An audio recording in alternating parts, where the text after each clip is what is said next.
नमस्कार मित्रों, भगवत चर्चा में एक बार फिर आप सबका स्वागत है।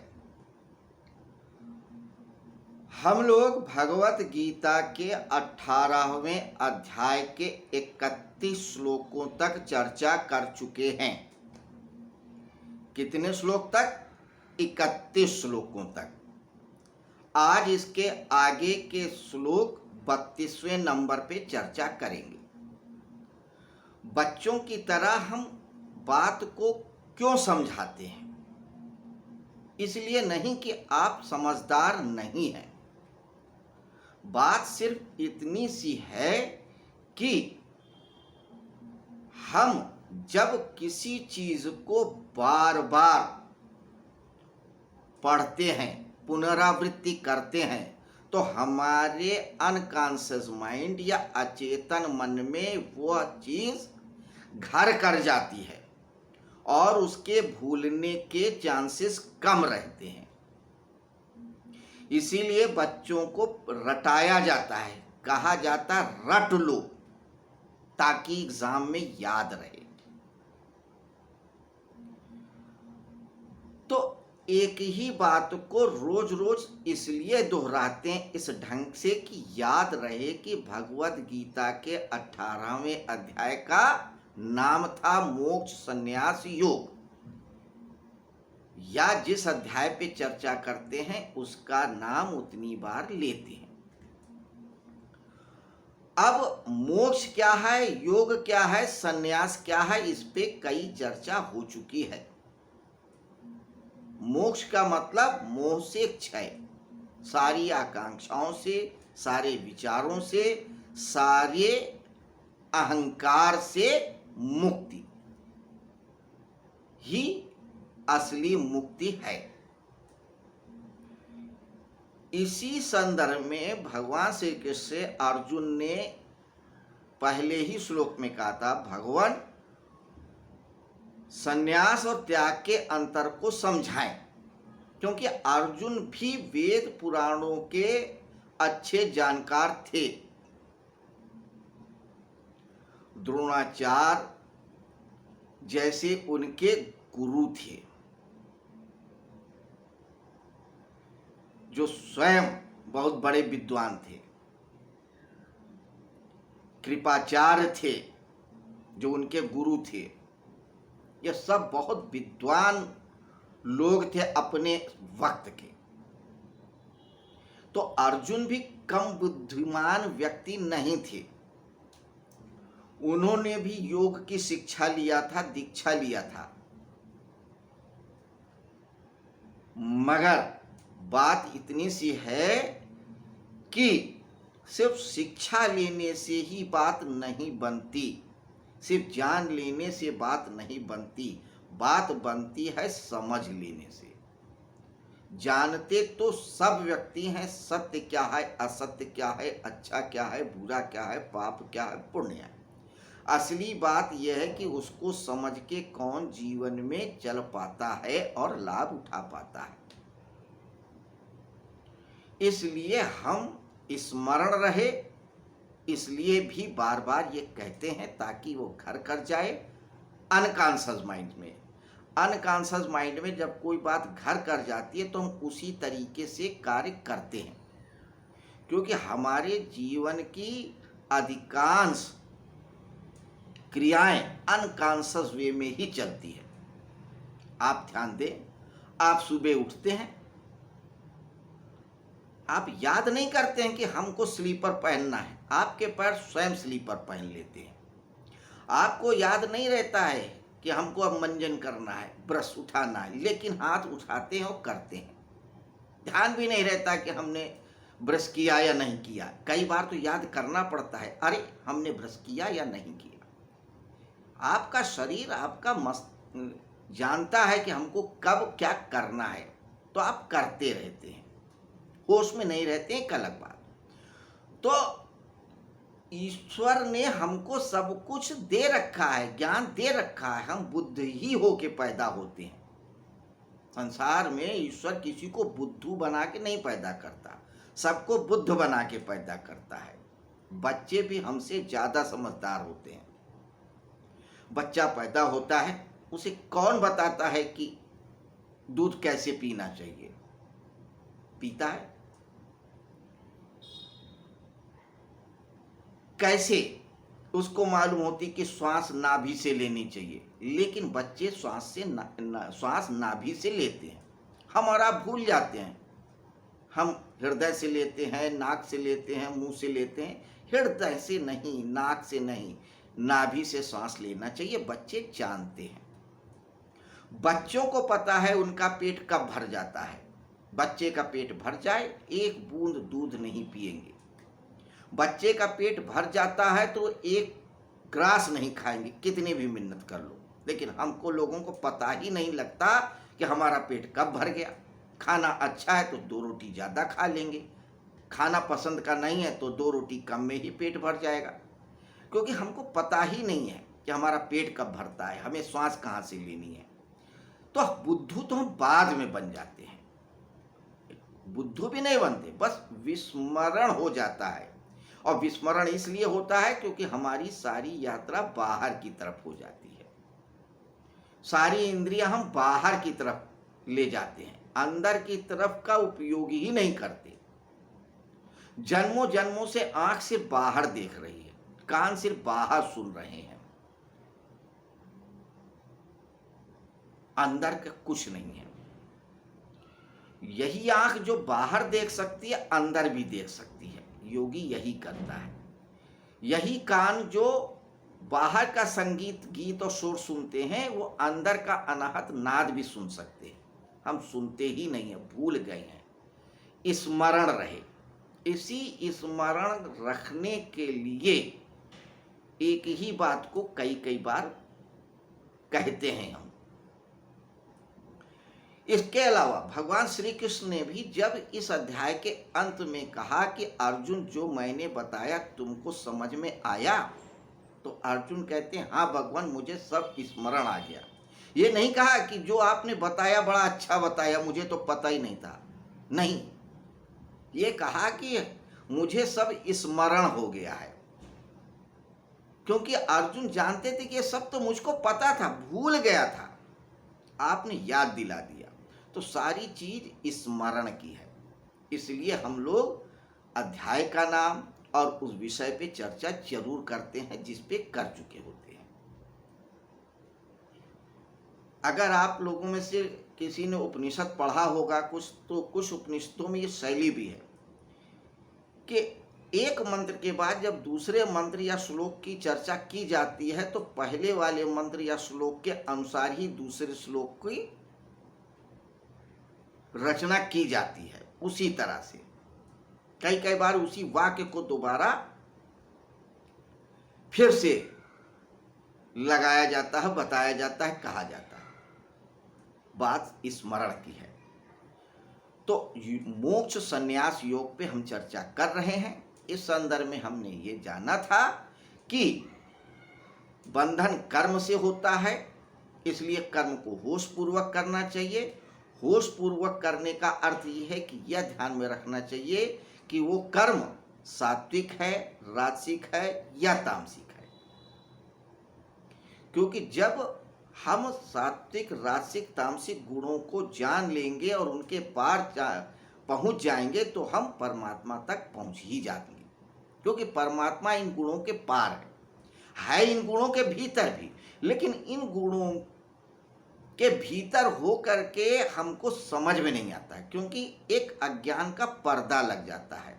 सत रज तम में एक मैल चढ़ी होती है। तो जब इन गुणों के पार जाते हैं तो वो पर्दा गिर जाता है या वो मैल छट जाती है, वो परमात्मा दिख जाता है। तो सात्विक, राजसिक, तामसिक कर्म क्या होते हैं जाना, कर्ता क्या होते हैं ये भी जाना, ज्ञान क्या होता है ये भी जाना। फिर बुद्धि और धृति की चर्चा हो रही थी, जिसमें बुद्धि के बारे में भी सात्विक और राजसिक प्रकारों के बारे में कल पढ़ा। आज तामसिक बुद्धि क्या होती है हम चर्चा करेंगे। इस पे 32वां श्लोक प्रकाश डालता है भगवत गीता का ये 18वां अध्याय। श्लोक क्या कहता है आइए देखते हैं। अधर्मम धर्मम इति या मन्यते तमसा व्रता सर्वार्थान विपरीतांश बुद्धि सा पार्थ तामसी। हिंदी में अर्थ, अधर्मम धर्मम इति या मन्यते तमसा आवृता। हे प्रथानंद, तमोगुण से घिरी हुई जो बुद्धि अधर्म को धर्म ऐसा मान लेती है और संपूर्ण चीजों को उल्टा मान लेती है, वह तामसी है।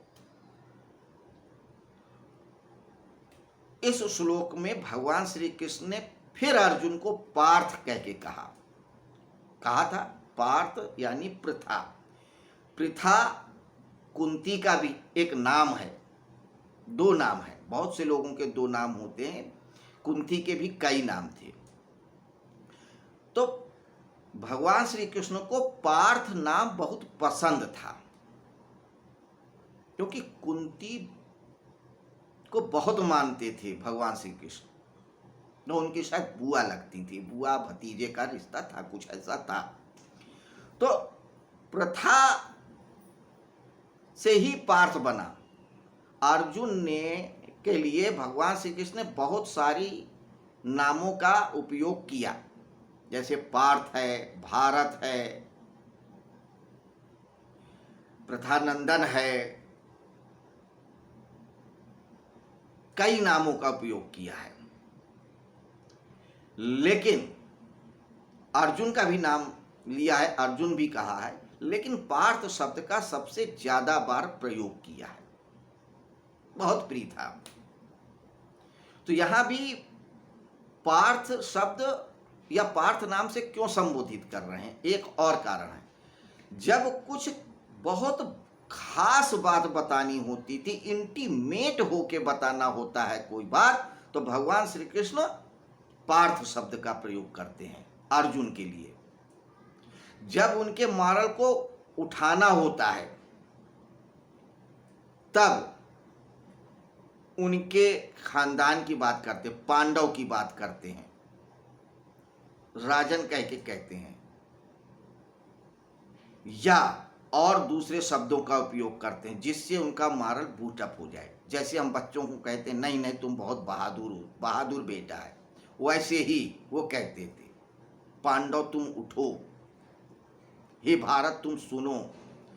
लेकिन जब कुछ खास कहना होता है, किसी बात पे जोर देना होता है, तो वो पार्थ नाम का उपयोग करते हैं। अब तामस बुद्धि के बारे में बता रहे हैं, तो उनको लगा ये खास बात है, इसको समझाना पड़ेगा। क्योंकि अर्जुन जब विषाद में आ जाते हैं, तो इसका अर्थ है कि उनके अंदर तम हावी हो गया है। जो विषाद है, जो दुख है, जो नैराश्य है, ये तामसिक प्रवृत्तियां तो नहीं कह सकते, लेकिन तामसिक अवस्थाएं हैं। चंचलता राजसिक है।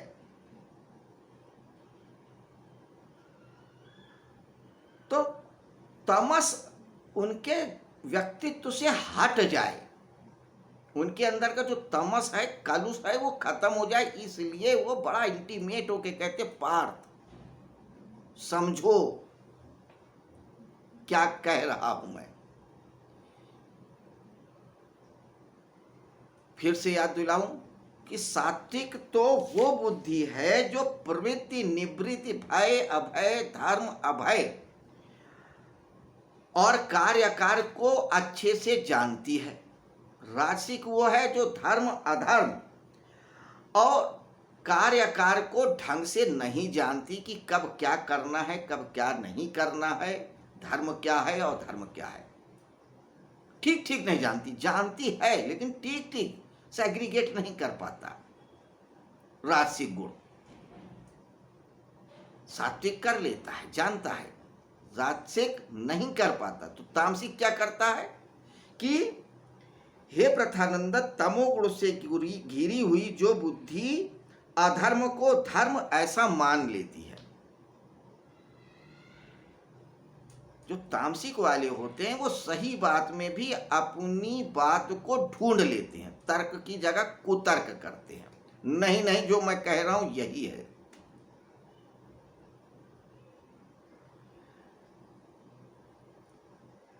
तर्क और तलवार किसी की नहीं होती। तर्क जिसका भारी होता है साथ साथ उसी के हिस्से में आता है। तलवार जिसकी भारी होती है विजय उसके हिस्से में आती है। लेकिन जो विद्वान होता है वो तर्क और तलवार के अलावा जो सत्य होता है उस पर ध्यान देता है।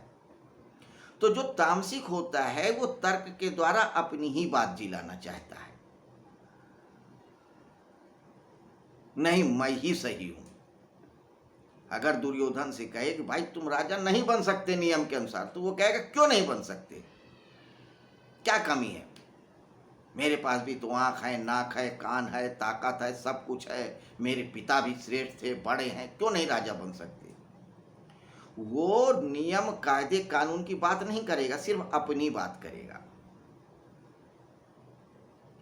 जब उनके हिसाब से बात करो कि अच्छा भाई ठीक है तुम राजा बन जाओ, आधा राज दे दो, मैं क्यों दे दूं भाई, जब मैं राजा बन सकता हूं तो मैं हिस्सा बांट क्यों करूं, मैं हूं तो हूं, जैसे सब प्रजा है तो ये भी रहे। फिर कहा जाए भाई 5 राज्य गांव दे दो, क्यों दे दूं, मैं तो नहीं दूंगा।